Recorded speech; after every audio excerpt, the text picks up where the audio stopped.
दोस्तों, अगर आप 12th पास हैं तो आज मैं आपको एक ऐसी गवर्नमेंट जॉब के बारे में बताने वाला हूं जिसके बारे में सुनकर आपको मज़ा आ जाने वाला है।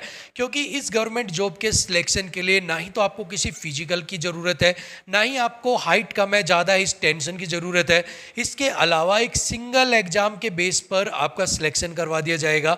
आपका जो एग्ज़ाम है वो भी आपका विद इन 2 मंथ्स के अंदर ले लिया जाएगा और फाइनल जो सिलेक्शन है वो भी 2 महीने के अंदर, यानी कि 4 से 5 महीने में आपका सिलेक्शन करवा दिया जाएगा। और जो सैलरी है ना वो भी बहुत अच्छी खासी, आपको 50,000 के करीब आपको देखने को मिलने वाली है।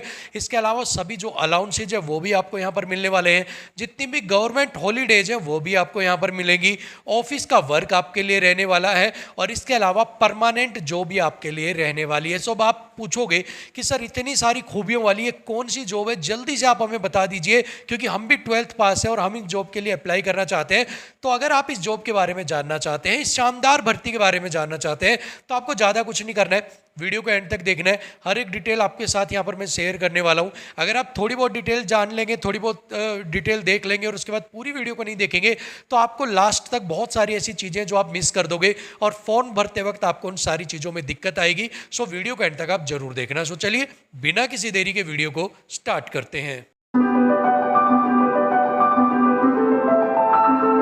दोस्तों, किस डिपार्टमेंट के अंदर ये वैकेंसीज निकली हैं, ये लेटेस्ट गवर्नमेंट जॉब निकली है, इसके बारे में आगे हम बात करेंगे। सबसे पहले हम यहाँ पर बात कर लेते हैं कुछ इंपॉर्टेंट डेट्स के बारे में। यहाँ पर अगर हम कुछ इंपॉर्टेंट डेट्स के बारे में बात करें और सबसे पहले अगर हम बात करते हैं ऑनलाइन एप्लीकेशन या फिर फी सबमिशन की, तो 22/3/2025 से आपके जो फॉर्म भरना है वो स्टार्ट हो चुके हैं। लास्ट डेट की मैं बात करूँ तो 21/4/2025 आपकी रहने वाली है, यानी कि 21 अप्रैल 2025 डेट ऑफ रिटर्न एग्जाम। अगर return exam computer based exam की अगर मैं यहाँ पर बात करता हूँ तो यहाँ पर आपका जो है एग्जाम है वो मई जून 2025 के अंदर आपका ले लिया जाएगा। यानी कि आप देखिए अप्रैल में फॉर्म भरे जाएंगे और उसके सही 2 महीने बाद आपका रिटर्न एग्जाम कंडक्ट करवा दिया जाएगा।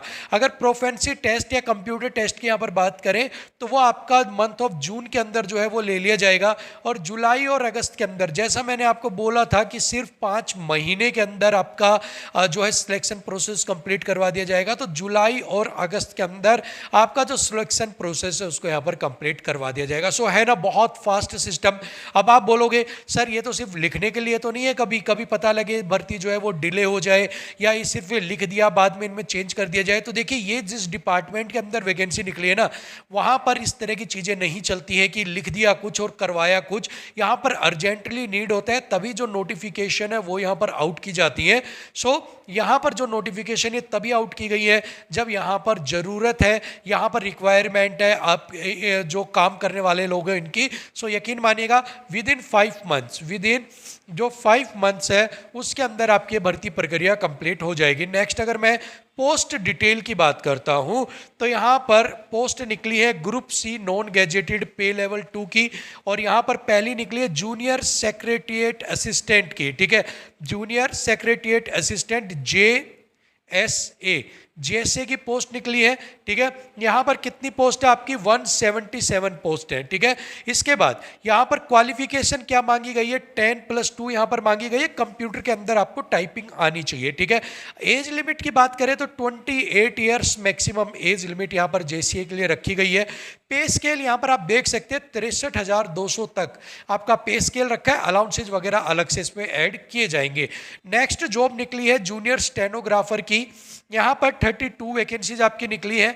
ग्रुप सी नॉन गैजेटेड है लेवल 4 की, जो सैलरी है वो 25,500 से लेकर 81,100 तक प्लस अलाउंसेज आपको देखने को मिलेगा।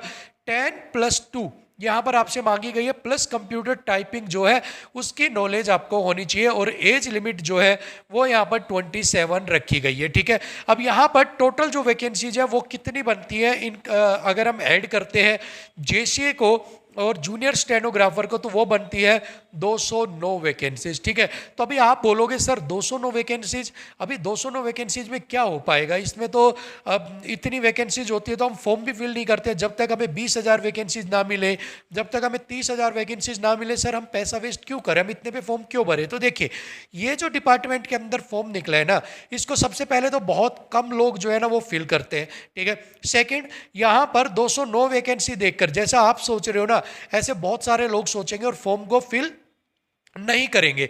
इसके अलावा जब एग्जाम देने के लिए आप जाते हो ना, बहुत सारे जो लोग हैं ना वो एब्सेंट रह जाते हैं। सो लास्ट में जो बच्चे निकल कर आते हैं ना वो इतने ही निकल के आते हैं, जो वैकेंसी है ना इसका 2 या 3 गुना ही बच्चे आखिर में बचते हैं, और वो भी जब उनका प्रोफेंसी टेस्ट वगैरह होता है उसमें निकल जाते हैं। सो आराम से जिन बच्चों ने तैयारी की है, जिन बच्चों ने इसके लिए मेहनत की है, उनका यहाँ पर आराम से सिलेक्शन हो जाता है, अच्छी नौकरी उनको मिल जाती है, अच्छी पे स्केल वाली नौकरी मिल जाती है, plus holidays allowances permanent job वाली नौकरी यहाँ पर मिल जाती है। ठीक है, चलिए आगे अगर हम बात करें एग्जाम फीस डिटेल्स की, तो यहाँ पर 500 रुपये एग्जाम फीस रखी गई है। किसके लिए? Unreserved, OBC, non creamy layer के लिए और ईडब्ल्यूएस कैंडिडेट के लिए 500 है, और बाकी जितने भी कैंडिडेट्स हैं उनके लिए यहाँ पर नील है, कोई भी फीस उनसे नहीं ली जाएगी। नेक्स्ट अगर मैं बात करता हूँ एग्जाम पैटर्न को लेकर, सबसे पहले जूनियर स्टेनोग्राफर के जो एग्जाम पैटर्न है उसके बारे में अगर मैं बात करूँ, तो यहाँ पर देखिएगा मोड ऑफ एग्जामिनेशन जो है ना वो ओएमआर बेस्ड और कंप्यूटर बेस्ड दोनों में से डिसाइड किया जाएगा। ओएमआर पे लेंगे या कंप्यूटर पे लेंगे, किसी एक पर लिया जाएगा। मल्टीपल चॉइस क्वेश्चंस का आपका पेपर होगा। ठीक है,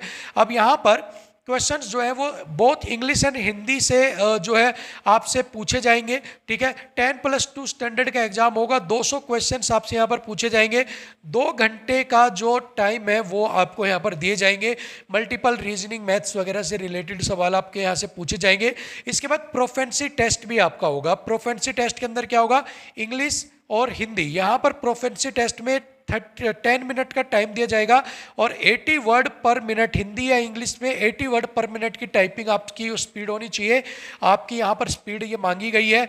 यहाँ पर टाइम ड्यूरेशन इन मिनट 50 और यहाँ पर हिंदी के लिए 65। ठीक है, अब यहाँ पर क्या कह रहा है? डिक्टेशन के लिए 10 मिनट यहाँ पर दिए जाएंगे। Time duration in minute for candidate eligible for scribe, अगर स्क्राइब के लिए बात करें तो 70 मिनट और 90 मिनट जो है वो यहाँ पर प्रोफेंसी टेस्ट के लिए आपको यहाँ पर दिए जाएंगे। ठीक है, इसके बाद अगर मैं बात करता हूँ सिलेक्शन को लेकर, यानी कि मेरिट लिस्ट जो है वो कैसे तैयार की जाएगी।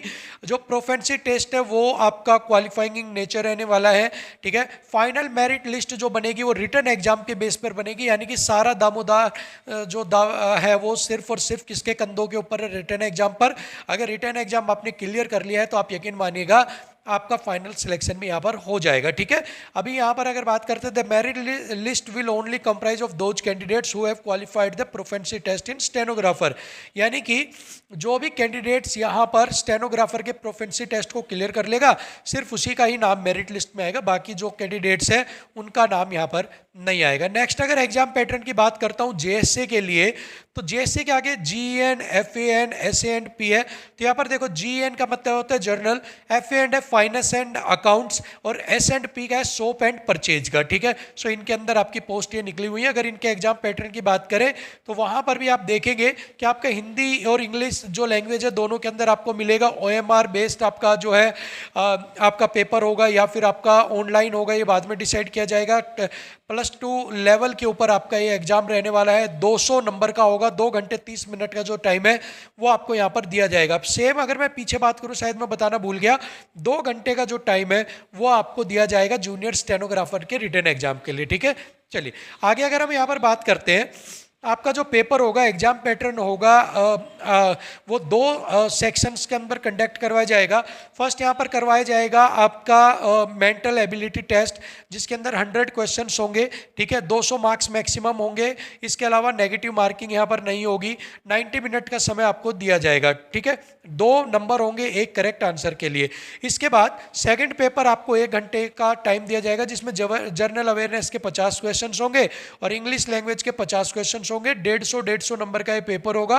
3 नंबर एक सही क्वेश्चंस के होंगे, और यहाँ पर नेगेटिव मार्किंग भी आपको 1 negative mark for every wrong answer, दोनों में आपको 1 नंबर की नेगेटिव मार्किंग देखने को मिलेगी। यानी टोटल आपका 500 नंबर का जो पेपर है वो यहाँ पर कंडक्ट करवाया जाएगा। ये एग्जाम पैटर्न रहने वाला है जेएसए का। ठीक है, इसके बाद सिलेक्शन की बात करें तो प्रोफेंसी टेस्ट भी आपका यहाँ पर होगा कंप्यूटर के अंदर, जहाँ पर आपको 35 वर्ड पर मिनट इंग्लिश की और 30 वर्ड पर मिनट आपकी हिंदी के अंदर टाइपिंग के अंदर आपका मांगा गया है। ठीक है, यहाँ पर आपको टाइपिंग 10 मिनट के लिए आपको जो है 35 से 30 वर्ड पर मिनट जो है वो आपको यहाँ पर टाइम जो है वो यहाँ पर दिया जाएगा।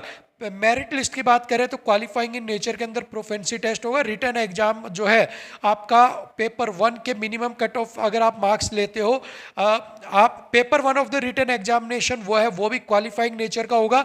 यानी कि पहला पेपर जो आपका होगा 200 नंबर वाला वो क्वालिफाइंग नेचर का होगा। अगर आप उसमें पास हो जाते हैं, मिनिमम क्वालिफाइंग मार्क्स ले लेते हो, तो आपको पेपर सेकंड में बैठने दिया जाएगा और उसी के बेस के ऊपर आपका जो सिलेक्शन है वो यहाँ पर करवाया जाएगा। ठीक है, यहाँ पर फाइनल मेरिट लिस्ट तैयार कब होगी? पेपर सेकंड के बेस पर आपका जो मेरिट लिस्ट है वो यहाँ पर तैयार करवाई जाएगी। इसके बाद अगर मैं टोटल आपकी बताता हूँ कि आपका जो ग्रैंड टोटल वैकेंसीज है वो यहाँ पर 209 वैकेंसीज निकली है।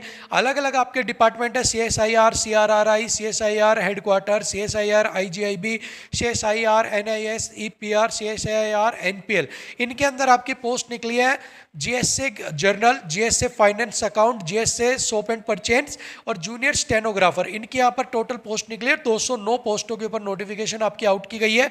अब अगर हम यहाँ पर बात करते हैं कि किस डिपार्टमेंट के अंदर आपकी जो वैकेंसीज है ये आउट की गई है, सो ये वैकेंसीज आउट की गई है आपकी CSIR एंड CRRI डिपार्टमेंट के अंदर। CSIR हो गया आपका council of scientific industrial research and central road research institute, Delhi Mathura road, इस दिल्ली, इनके अंदर आपकी जो वैकेंसीज हैं, इस डिपार्टमेंट के अंदर आपकी जो न्यू वैकेंसीज की नोटिफिकेशन है ये यहाँ पर आउट की गई है। इसके अलावा जो पीछे मैंने आपको बताया था कुछ डिपार्टमेंट्स के बारे में, CRRI हेडक्वार्टर, IGIB, इनके बारे में भी एक बार आपको थोड़ा सा मैं डिटेल में बता देता हूँ। CSIR होता है council of science and industrial research. ठीक है, ये एक बॉडी होती है, गवर्नमेंट बॉडी होती है जो साइंटिफिक इंडस्ट्रियल रिसर्च जो है ministry of science and technology government of India के अंदर जो आती है, और ये जो रिसर्च वगैरह होती है, लेबोरेटरी रिसर्च वगैरह होती है, उनको यहाँ पर कंडक्ट करवाती है। इसके अलावा CSIR होता है सेंट्रल रोड रिसर्च इंस्टीट्यूट। ये भी क्या होती है? एक बॉडी होती है ministry of science and technology government of India के अंदर। जितने भी हाईवे होते हैं, जितने भी रोड से रिलेटेड रूल रेगुलेशन होते हैं, वो सारा CSIR CRRI चेक करता है। इसके अलावा NPL की अगर मैं बात करता हूँ तो ये हो गया national physical laboratory new Delhi. ठीक है, ये भी आपकी ministry council of science and industrial research and national metrology institute IMI के अंडर आती है यहाँ पर। ठीक है, इसका भी काम जो है वो बायो इंस्ट्रूमेंट के अंदर रिसर्च वगैरह करना है।